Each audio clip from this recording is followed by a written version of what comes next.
Well, hello and welcome to another edition of Health Solutions with Shawn and Janet Needham, where Team Needham discusses everything healthcare. I'm your host, Shawn Needham, along with my beautiful wife, Janet.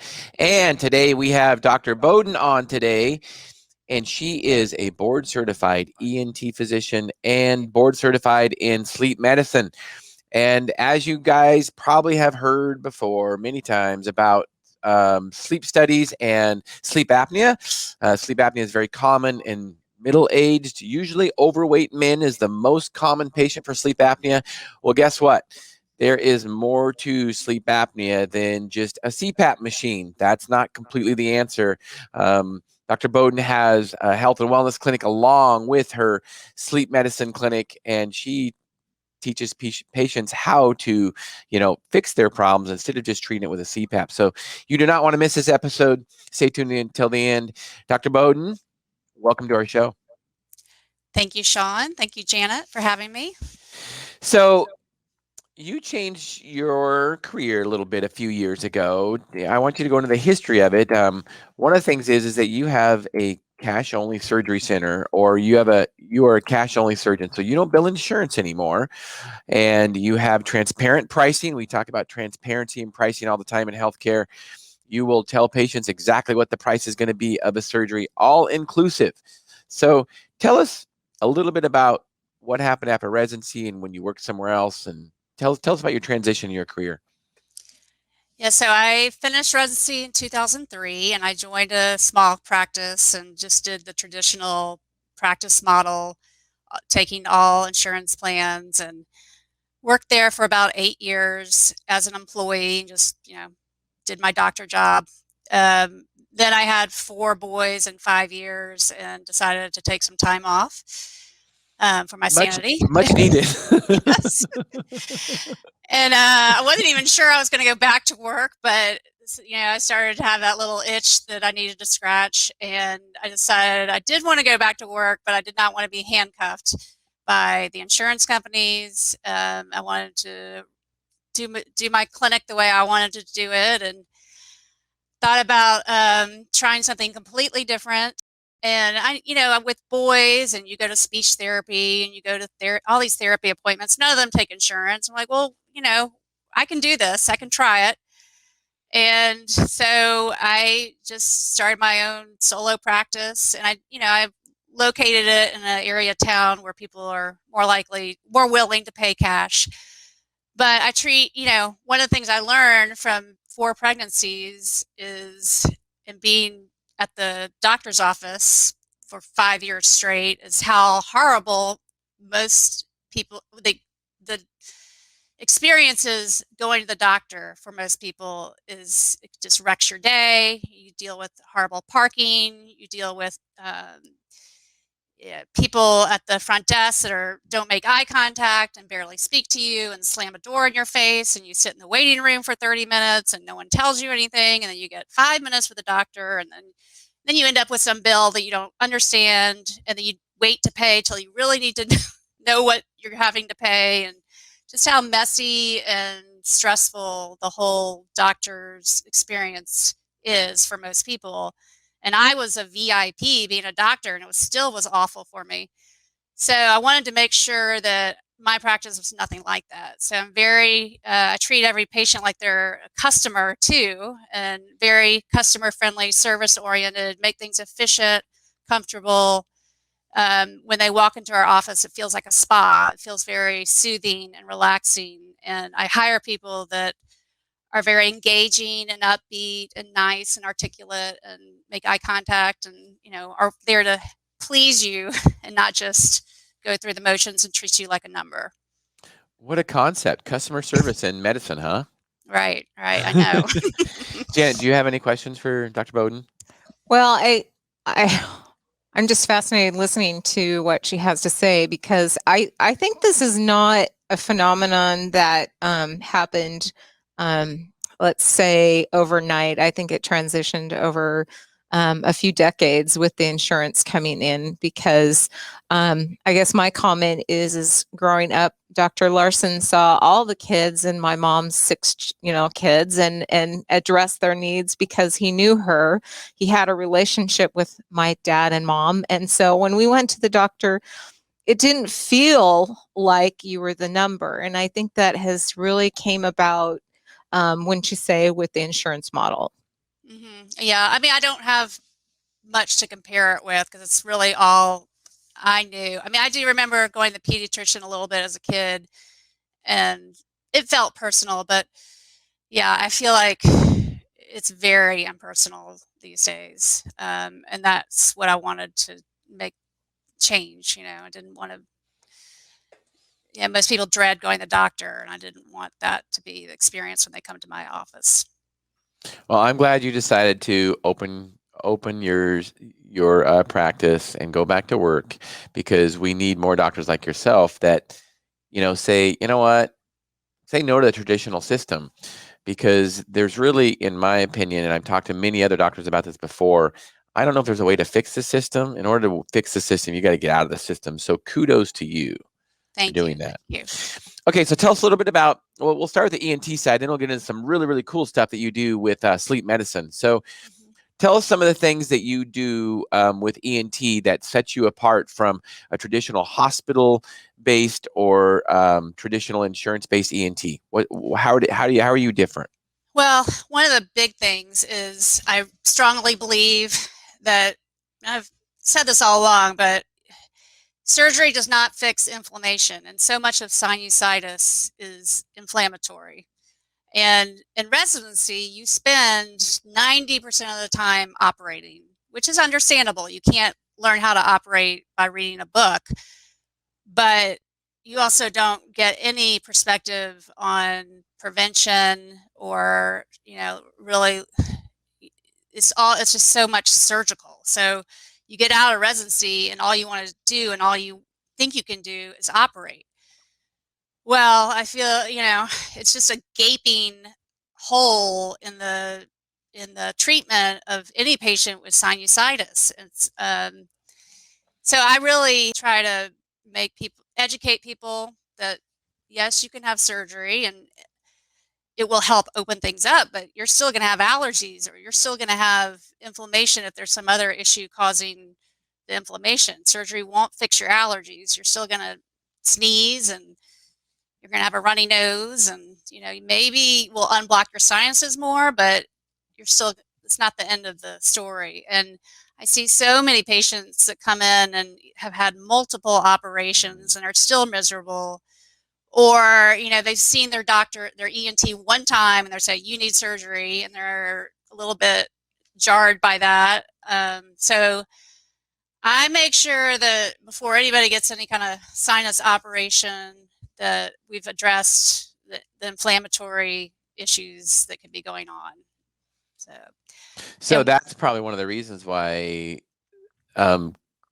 after people have sinus surgery, there's so much reoccurrence, is because they really didn't fix the problem. Is that correct? Right. I mean, so we have a very streamlined, efficient allergy testing process that I love. I think a lot of ENTs shy away from allergy testing because in the old days it was an all-day affair, and it just wasn't, it was like a whole nother endeavor to your practice. But now our system has gotten so easy that, I can get somebody in and out in 30 minutes and have a full panel of allergy testing. They're also the food allergy business. I've always sort of shied away from that because the blood tests for food allergies are notorious for being not very reliable. But now there's a newer test I use that I love that's really makes sense scientifically, and it measures your inflammatory reaction to foods. And it's not an IgE, it's how your lymphocytes react to each food that you're ingesting. It's called the mediator release test. So, I take those steps. I really emphasize saline irrigations because, that's standard of care.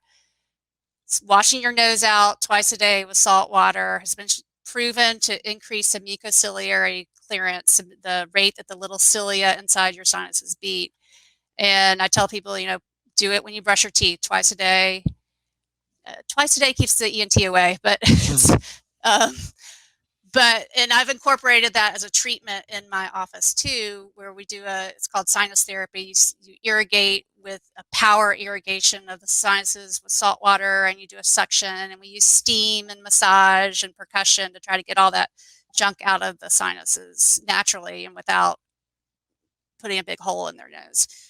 So there's times where you recommend against surgery instead of. I'm very conservative with surgery. So, yeah. Do you think that in the traditional healthcare setting, when it's insurance based, do you think that there's more surgeries that are unnecessary that go on because it is insurance based? Definitely. I had lunch with another ENT in town, and I was just joking around. I'm like, we should start an ER for ear pain because nothing drives somebody to the doctor faster than a bad earache. And she told me, oh, yeah, we actually limit those patients that we allow to be on our schedule because they never lead to operations. I was like, what? That's awful. I mean, Wow. yeah, I was shocked. Yeah. Although I'm not super surprised. So because you are a cash only surgery, you are a cash only doctor. Give us an example of how you saved a patient a lot of money. So I had a little girl who came in and needed ear tubes and needed her adenoid out, and she was actually referred to me by another ENT. Her deductible was really high, and she was going to have to pay at least $9,000 to have the surgery at, I believe it was Texas Children's, and she, parents didn't have that kind of money, and they came to me, and we did the whole thing, surgery, anesthesia, and facility fee for $3,000. So we were able to save her $6,000 just by doing a little research and organization. It's not really anything but that. Right. Jan, do you have any comments about that situation? Yeah, I do. I feel like the reason they were charging that much is because insurance was paying for it for most clients. And there are misconceptions, I think, for fee for service, because a lot of times I will hear the comment that fee for service is only taking care of the wealthy. And I think from what I'm hearing from this story is that you're actually taking care of the people that fall through the cracks, that don't have the ability to cash over those kind of funds after the insurance has paid for something. So it's your everyday working family. I've loved this because I see the people that value their time more than their money. They have plenty of money, they don't have a lot of time, so they come to me because they don't want to mess with all the, they can get in and out.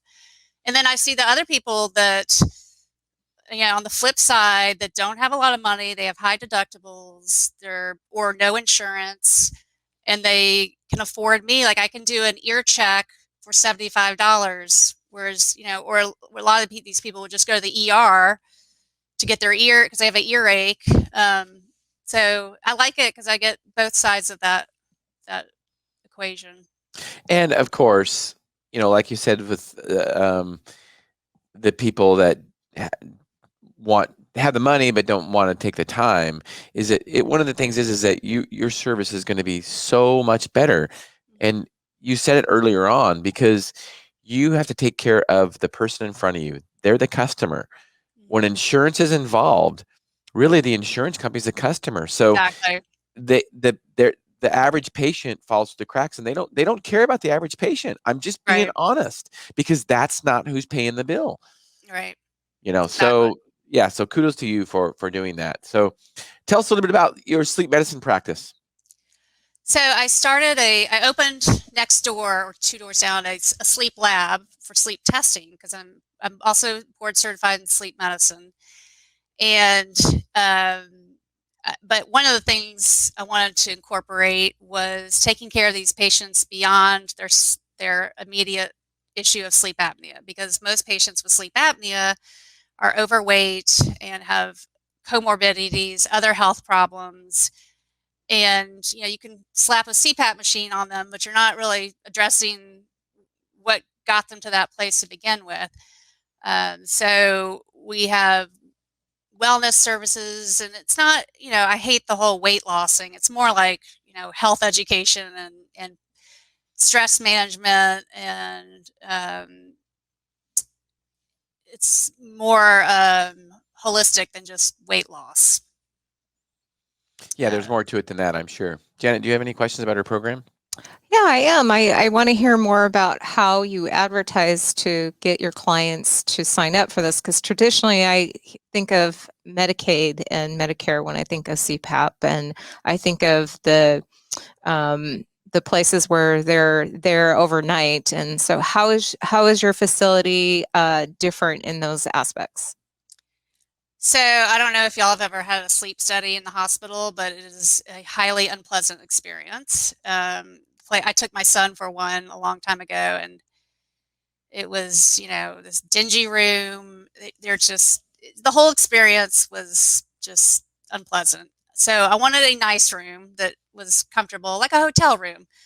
The overnight testing room looks like a nice hotel room. It's not like Four Seasons nice, but it's nice. You're not going to be worried about catching something in there.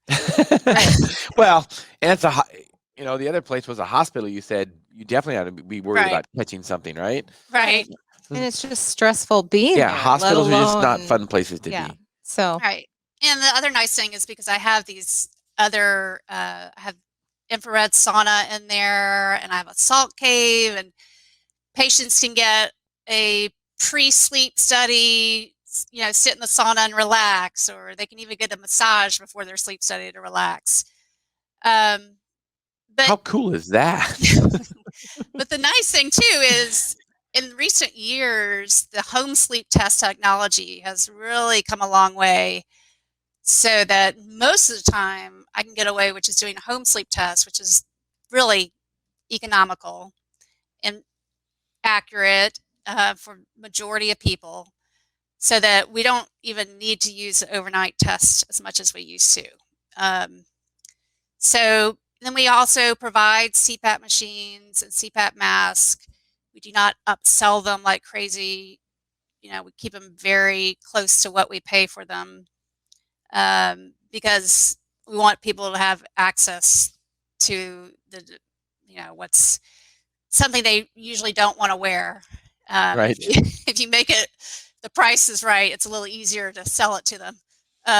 But we try to make it streamlined so it's easy. You don't have to go, in my old practice, I'd have to set up the sleep study elsewhere. Then I'd have to find somebody to supply the machine, and it could be months before somebody actually got treated for their sleep apnea. I mean, I saw somebody today, I sent him home with a home sleep test. It's disposable, so he doesn't have to bring it back. And he could have a CPAP machine tomorrow. He's going to do his test tonight, and he could start treatment tomorrow. And for under $1,000 for the whole thing. So wow. So tell us about this saltwater therapy stuff you're talking about. Yeah, so it's based off of what they do for patients with cystic fibrosis for the lungs. So patients with cystic fibrosis can't clear the mucus from their lungs, so they use percussion. They basically, repeatedly pound the back, and they use steam to try to get the mucus out. So based on that, I came up with this idea to do it for the sinuses, and we have special equipment in my office that will allow us to deliver pressurized saline mist to the sinuses. And so we put that on one side, and then we use a pretty powerful suction on the other side, and it just circulates the saline through, kind of like Navage, but on steroids, if you've heard about Navage. Right. Mm-hmm. So we can, we do that, and then we combine it with steam and aromatherapy and massage, and we have a percussion device that we use on the sinuses, and make it into a little spa treatment. And patients love it. Kids love it, actually. My kids actually request it. It's nice because kids, you can't really send a kid to get a massage, but you can send them to get this, and they feel relaxed and pampered, and they can breathe a lot better. And you don't have to give them antibiotics to make that happen. Right. And there's also those things called, you don't have to give them antihistamines that make them drowsy and tired while they're at school and things like that. So, we had one son that struggled probably about 5th grade with allergies, and it's just to the environment he's living in. And as a mother, you feel really guilty giving your child something that's already making him more drowsy and more just not a part of the world he's struggling with at the moment. So I can see how kids would be really excited about that experience. Yeah. No, I was surprised because, you are messing with them. Right. But they really like it. So tell us a little bit about your infrared sauna. What we've heard about those before. Tell us about what's so special about them. It is the basic gist of it. I mean, we could go on for 30 minutes, but the basic gist is it decreases inflammation and it increases circulation, and it has applications for all sorts of ailments. And the one we have has 3 different wavelengths. So you can, the near is more for the superficial, your skin. There's mid, which is more muscular, and then there's a deep, which is for your circulatory system. But there are applications beyond just feeling like, it's very relaxing to go in there, but patients will use it for detox from cancer. I had a patient with scleroderma use it, and scleroderma, the circulation to your fingertips and extremities becomes compromised. And she goes in there and it just really helps. You can see the difference, and it's lasting. It's not, it doesn't last for years, but if she come regularly, she notices that it really helps. So it's thought to help with sleep. I haven't done a study yet on it. It hasn't been studied for sinuses, but I'm working on that. But I just like it because it does decrease inflammation, and as I believe that inflammation is behind a lot of diseases. For sure. Yeah. So do you have any success stories about somebody that had sleep apnea and you ended up correcting their sleep apnea? Well, sleep apnea is hard to correct, and I will say, and as we all know, weight loss, lasting, sustainable weight loss is hard to achieve. But I do, we're pretty new. Our sleep center just opened 6 months, not even 6 months ago. Oh, okay. Okay. So I don't have any, I've gotten somebody lose 40 pounds and get off their CPAP yet, but we're in the midst of that. Maybe, ask me in a couple months. Right. We'll have to have you back on. We do. Yeah. And we do have one new thing that I really like, that addresses the tongue for sleep apnea without having, because I was trained in how to do all these operations for sleep apnea. And those are problematic because the success is very iffy. It's 50% success at all. There's usually big operations to help with sleep apnea. And the biggest issue is trying to fix the tongue, because the tongue gets too relaxed and falls back into the throat. But there's a device that you can wear now that strengthens the tongue muscles, and without any kind of surgery, you wear it for 20 minutes a day. It stimulates the tongue muscles, and then they slowly strengthen over time and keep it from collapsing and blocking your airway while you sleep. So that's exciting new. And it's also called Excite. It's called Excite OSA, but okay. But I think that shows a lot of promise. So tell us some other uses for this infrared sauna. It sounds like you've had some good experience with that. Tell us some other uses for that. I have a patient that comes in for skin issues, acne, and a little bit of psoriasis. And when she goes in there she doesn't come every day. She probably comes 3 days a week, and she notices a big improvement in her skin. I've had patients with cancer detox. They feel a lot better. A few patients doing that. Pain, chronic pain, people that have, because it decreases the inflammation. And it raises your metabolism. I haven't had anybody use it just for weight loss, but it does raise your metabolism. So there's a potential use for that. And what made you interested in infrared sauna? A friend of mine was telling me about it, and I just researched it. And there is a lot of science behind it. If you look at photobiodynamic therapy, So after reading the science, and it just made sense to me, and it's very popular. Yeah, it sounds like you're having good luck with it. And I've heard of infrared saunas before when it comes to like sports medicine and stuff. Um, but I don't know if I've ever heard of a doctor that has it in their office. So I think you're ahead of the times. Thank you. Good for you. And one thing I want to comment on too is that, in our traditional healthcare system, we as healthcare providers, I think we need to be good examples for our patients, and it looks like you are a good example for your patients. Looks like you're into wellness yourself, and I think that's so important. I think I wrote a book about it, and the book's called Sickened: How the Government Ruined Healthcare and How to Fix It.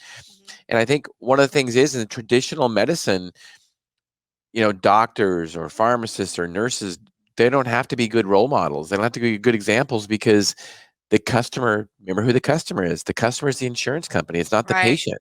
Right. So I always give an example to our team, that we have to set a good example because we preach health and wellness. And if we don't, it's kind of like, and I wrote about this in my book, it's like, it would be like going to the dentist and the dentist has yellow and crooked Oh, teeth. right. Exactly. You wouldn't go to him. Yeah. So, I going to the doctor that smokes, it's a chain smoker, right? Yeah, That kind of thing. exactly. Which that does happen. I know. And they're allowed, the reason they're able to stay in practice, I think, is because they're chosen by the insurance company, not by the patient. Right. So essentially they've created a little bit of a monopoly than what the insurance company has done. So it's not really a free market. And that's what I love about what you're doing is patients choose to go to you, whether it be price, whether it be service, whether it be quality. They choose to go to you. They're not told to go there by the insurance company. So you've got to get good service at a good price, or they're not coming back, right? Exactly. Yeah. Right. That's what I love about free market solutions like what you're doing. So kudos to you for doing that. So Dr. Bowden, how would you like to, in 1 minute, how would you like to sum up, what would you like to talk about as far as what you have a passion for? I'm very passionate about price transparency in healthcare. Here's a great example. During COVID, Please. I did a lot of COVID testing for people, and I was just checking out this other place that was doing it. So I went and got a COVID rapid antibody test, and I sat in the parking lot. I had a little interview by a nurse for about 10 minutes, got my finger pricked, and I said, "Hey, I don't have insurance. I'm a doctor. How much do I pay?" And they're like, "Oh, don't worry about it. Don't worry about it. You don't." Well, I got a bill in the mail for $2,700. And I didn't even see a doctor.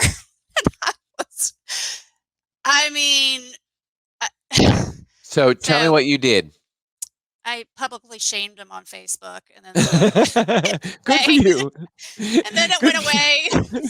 Oh, then the bill went away. Yes, it magically went away. Shocking. Oh, wow. Well, good for you. Those things need to be exposed. Yeah.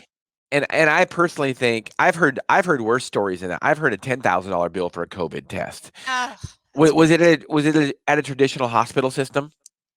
It was, yes. Well, no, it was one of those freestanding ERs, urgent care center. Yeah. I've heard, and there are facilities that are just making a killing off those tests, right? And testing anybody and everybody, and they're making lots of money on it. And obviously, they charge $2,700 because sometimes they get that. Yeah. No, I mean, anyway. So yeah, it's things like that just drive me completely crazy. Well, I'm in the process. In fact, I've done all the video shooting already. It's in the process of editing, but it's what if hotels build like hospitals? Oh, yeah. And basically you would have no transparency. You wouldn't know what the bill is going to be, and you would have surprise bills. Right. So and horrible service too. Yeah. Right. So surly receptionist. And yeah. Stay tuned for that video. You'll get a kick out of it. So Dr. Bowden, how do people get a hold of you if they have any questions? My email address is Dr. Bowden, DRBOWDEN, at breathemd.org. And then my website is www.breathemd.org. There you are right there. Awesome. Thank you. I appreciate you being on today, and I want to have you on again, and so you can talk about how your innovative therapies are helping people and how your wellness programs are helping people. So please stay in touch. I would love that. Thank you. All right. Dr. Bowden, thank you so much for being on. And Thursday, tune in because we have Jackie Jones. She is a patient who has went from 190 pounds to 135 pounds, speaking of wellness and weight loss. And she has done it on a carnivore diet. And she's done many other diets in the past. Carnivore has been good for her. We've had Dr. Baker, Shawn Baker, on before on our podcast, and he's been talking, and he is a big proponent of the carnivore diet. So you don't want to miss her journey and her tell her story. She's went from being on a whole bunch of medications to being off those medications, and she basically did it by changing her diet. So you do not want to miss that. That will be Wednesday at 8 to 9 a.m. Pacific Standard Time. So tune in for that. I'm super excited to have her on. Dr. Bowden, thanks for being on today. We really appreciate it. Thank you so much, Shawn. All right. You've been listening to Health Solutions with Shawn and Janet Needham. Thank you for listening.